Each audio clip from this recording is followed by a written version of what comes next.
You want to know that secret? You want to know it? Yes or no? Yes! Yung sikreto na yan is acceptance. Tanggapin nyo na ganyan talaga. That's the one thing that I learned.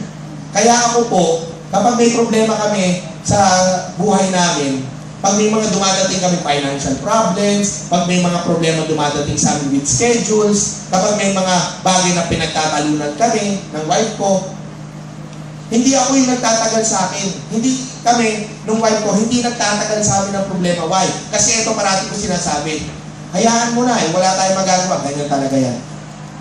Move on na tayo. Diba? Kailangan natin tanggapin na ito yung dumadating sa atin.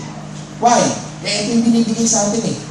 Hindi naman sa dahil ginusto natin yan, but because ito lang yung pwedeng i-provide sa ngayon. So, tanggapin natin. We look at the positive side of things. Why? Kasi kung hindi mo tatanggapin, lalo ka lang mahihirapan eh. So, kailangan tanggapin. Diba? Another example. Sa mga naghahanap ng closure. Sino dito mga naghahanap ng closure? Taas ang kamay. Meron ba? Naghahanap ng closure sa mga boyfriend, sa mga girlfriend. Kung bakit ba kasi kami nag-break? Bakit ba ako iniwanan ito? Diba? Sa mga naghahanap ng closure. Alam niyo, walang katuturan yung closure na yan. Huhugot-hugot kayo. May pahugot-hugot pa kayong nalalaman. Sa totoo lang, closure is a myth. Hindi totoo yan. Bakit mo kailangan maghanap ng closure? Bakit? Bakit mo kailangan maghanap ng closure? Kasi hindi nyo matanggap yung rason kung bakit kayo naghiwalay. Tama mali? Kasi bigla na lang ako iniwanan. Diba? Walang sabi. Nakipag-break sa akin sa text na daw may problema. Hindi ako. Kailangan ko ng closure. Ano yung pelikula ni Tony Gonzaga tsaka ni Piolo Pascual? Yung mag-girlfriend sila noon, diba? Tapos naging sila, parang nagkita sila ulit in the future. Tapos parang si Tony hindi niya matanggap yung nangyari. So, titry niya ulit papainlove si Piolo Pascual sa kanya. Kahit, yung pelikula na yun. Diba? Walang closure. Alam niyo, sa totoo lang, kung tatanggapin niyo lang yung nangyari, hindi niyo kailangan ng closure. Why? Masakit na nga na nag-break kayo. Nasaktan ka na nga dun eh. Tapos, lalo mo pa sasaktan yung sarili mo, hanapin mo pa yung rason. Hindi pa rason na iniwanan ka niya kasi hindi ka niya gusto. Diba? Hindi ba obvious? Hello? Kasi kung gusto ka niya, hindi ka naman niya iiwanan. Kahit anong mangyari. Kami nga ng wife ko eh. Sa totoo lang, kami ng wife ko, nagtataka lahat ng angka niya kung bakit ako lang yung tanging nanligaw sa wife ko na hindi binulpi ng mga uncle niya. Yung mga uncle niya, mga maton. Mga mukhang gangster na kapag tumapa ka doon, hindi ka makakalabas ng buhay. Sa totoo lang. And everybody was saying, paano mo nagawa yun? Bakit nung niligawan mo si ate namin, bakit hindi sila nagalit? Bakit parang gustong-gusto ka nila? And my answer was, nothing. Sa totoo lang, ewan ko. Ewan ko. Mukha naman mababait sila. Mabait ako eh. Siyempre, pag mabait, okay. Diba? Closure, kung talaga gusto ko niya kahit na anong mangyari, kayo dalawa. Huwag niyo lang hanapin yung closure. All you need to do to understand is accept. You need to accept first. Yung iba naghahanap ng closure, bakit hindi nila matanggap? Same thing in business. Hindi mo matanggap kung bakit ka pinapagalitan ng upline mo, tanggapin mo na lang. Diba? Accept it. Okay, sige, meron kang rason, meron kang stand, okay lang naman eh. Mga tuwiran ka. Pwede ka naman, hindi ko naman sinabi hindi ka pwede mga tuwiran eh. Pero tanggapin mo kung bakit ganyan yung sitwasyon. Diba? Why? Kasi kung hindi mo tatanggapin, never mong ma-enjoy yung ginagawa ko sa Royal. Remember, kung enjoy tayo sa ginagawa natin sa Royal, hindi natin papansinin yung hirap at pinagdadaanan natin. At ang isang kinagandahan yan, pag enjoy tayo sa ginagawa natin sa Royal, hindi mo rin natin na sobrang productive ka, so dadating yung panahon, hindi mo rin mapapansin, milyonaryo ka na pala. Diba? Kasi ganun eh. Example, enjoy na enjoy ka, kasama yung boyfriend mo, kasama yung girlfriend mo. Di ba ang bilis ng oras? Di ba kapag example, enjoy na enjoy ka naglalaro ng basketball, hindi mo napapansin, gabi na pala. Alas 9 na pala ng gabi, feeling mo alas 6 pa lang ng gabi. Why? Enjoy ka sa ginagawa mo eh. Diba? Hindi mo napapansin sa enjoyment mo, ikaw pala yung best player. Ang dami mong naisushoot. Diba? Why? Enjoy ka sa ginagawa mo eh. Sobrang productive ka. Same thing in business. You will never become very productive in your business unless you start to accept what you need to face in reality. Tanggapin nyo na nakasama at kailangan to sa negosyo natin. Na merong hirap na pagdadaanan sa negosyo because through acceptance, there will come understanding. And through understanding, that's the time that when you start to understand what's happening in your business, what's happening with you, because you already accepted things, then you will see change will start to come. Naintindihan po? Yes. Okay, very good. Yeah. Habit, character, and destiny. Your thoughts becomes words, words becomes actions, actions becomes habit, habit becomes character, and character becomes destiny.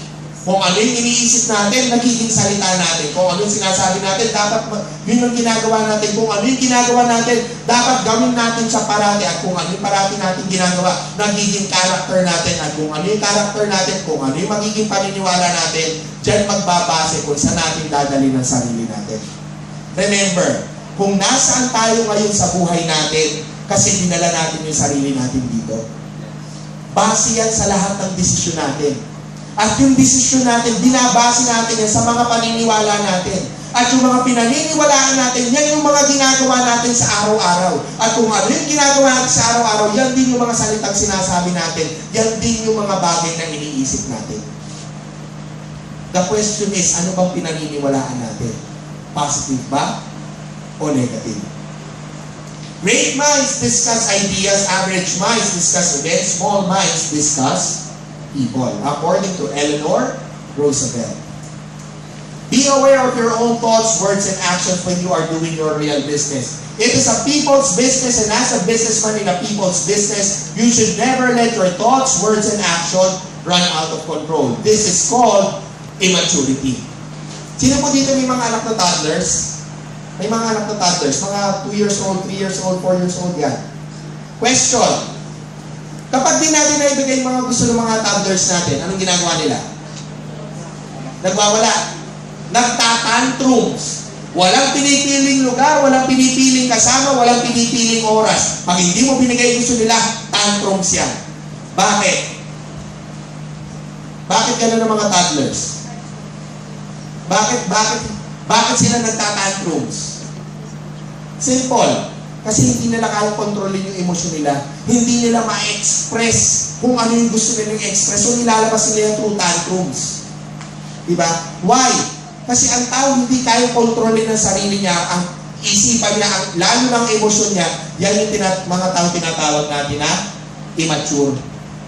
Maraming tao, matanda na pero parang toddler. Pag hindi nakuha yung gusto, nagtatantrum, nagwawala. Maraming ganyan.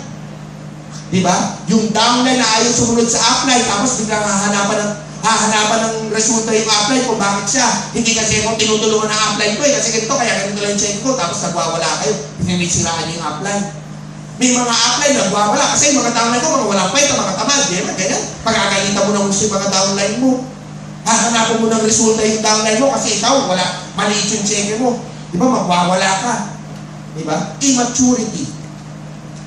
Remember, sa negosyo po, professionalism, if you want to become a professional businessman, if you want people to see you as someone who is professional in business, the one thing they need to see is that you are mature enough to run a business. Because immature people, they can never become successful in anything. Why? Kasi parating silang pangungunahan ng emosyon nila. Okay? So, in this business, kung saan kasama natin tao, remember, sabi nga ni VP Mike Tan, Kung meron kayo 1,000 downline, dapat meron kang 1,000 personalidad. Kailangan adaptable tayo. Kailangan flexible tayo. We should be able to control ourselves with what we say and what we have to show them. Naintindihan po? Okay, very good. Small things are big things to small minds. One of the best quotes that I'm living with. Ang tao, may mga tao na kahit maliit yung problema, ang dating sa kanila malaki yung problema. Bakit? Kasi maliit ang kukote nila. Sa totoo lang, maraming ganyan. Simpleng problema, pero para sa kanila, parang magugunaw ang mundo nila. Bakit? Kasi maliit ang kukote. Kasi, isang maliit na lagyan mo ng maliit na bagay, puno agad yun. Pero, kung yung nalagyan malaki, lagyan mo ng maliit na bagay, ang dami pang space. Yung maliit na bagay, maliit lang talaga. Same thing with our minds. Kung ang problema, kahit gaano kaliit sa tingin natin malaki yan, ibig sabihin maliit yung pag-iisip natin, maliit yung kukote natin. So, kinakailangan lakihan. Why? Because if you have a big mind, everything is so small. Napakadali nilang resolbahan. Naintindihan ko? Very good. Yeah. Maturity, the ability to control anger and settle differences without violence. The capacity to face setbacks, challenges, and discomfort without complaining. And it is the ability to make a decision and stand by it. That is the way that some of the ways that we can become mature. Okay? So remember, maturity is something that we have to do in our business. We have to grow. Remember, hindi lang po negosyo ang lumalaki sa atin sa Royal, kung hindi pati tayo. We grow more maturely, we grow with knowledge, we grow with wisdom.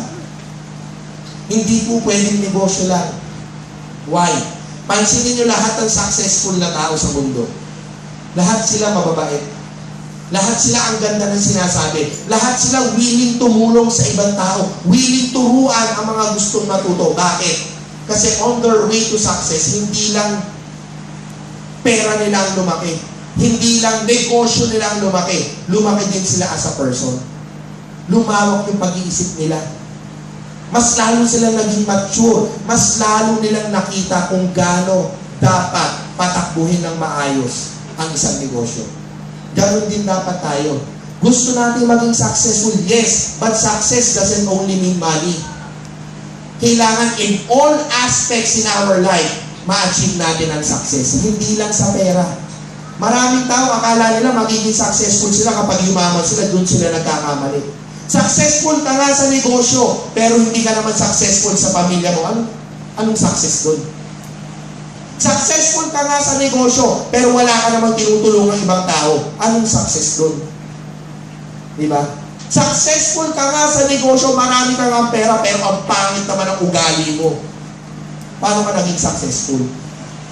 If you want to achieve success, yes, achieve success with Royal. But always remember, success is not just about money. Success is about everything that is told about yourself. Naintindihan po? Yes. Okay, very good. And lastly, before I end, diba? Always remember, don't pressure yourself na kailangan sobrang positive ako pagkatapos ito, bawal na ako magkaroon ng negativity sa katawan. Hindi, may encounter nyo pa rin yan. Diba? Baka paglabas siya, pagkatagal naman yung training. Diba? Paglabas siya, hirap sa makay. Diba? Paglabas siya, lakas ng isang ulan. Buisit ka na ka, dapat din ako pumunta. Diba? Hindi ka mararamdaman yan eh. It's okay, it's normal. But remember, you need to exert effort. It needs constant practice. Practice, practice, practice. And the best way for you to combat negativity is for you to accept things. Yun po talaga. Kailangan lang natin tanggapin. Diba? Tanggapin mo na yung asawa mo pag sinabi niyang natin talaga. Tapos sige, tanggap ko na. Nandanyan ka, wanya ka. Diba? Tanggapin mo. Pansinin nyo, you will have a much better perception in how you run your business. And always remember, whatever decision you do in your business life and in your personal life, always remember, always base it Always base it on the positive beliefs that you have. And with that, my name is Adrian Aison. Thank you for the wonderful crowd. Thank you for staying. I hope to come back. And good night.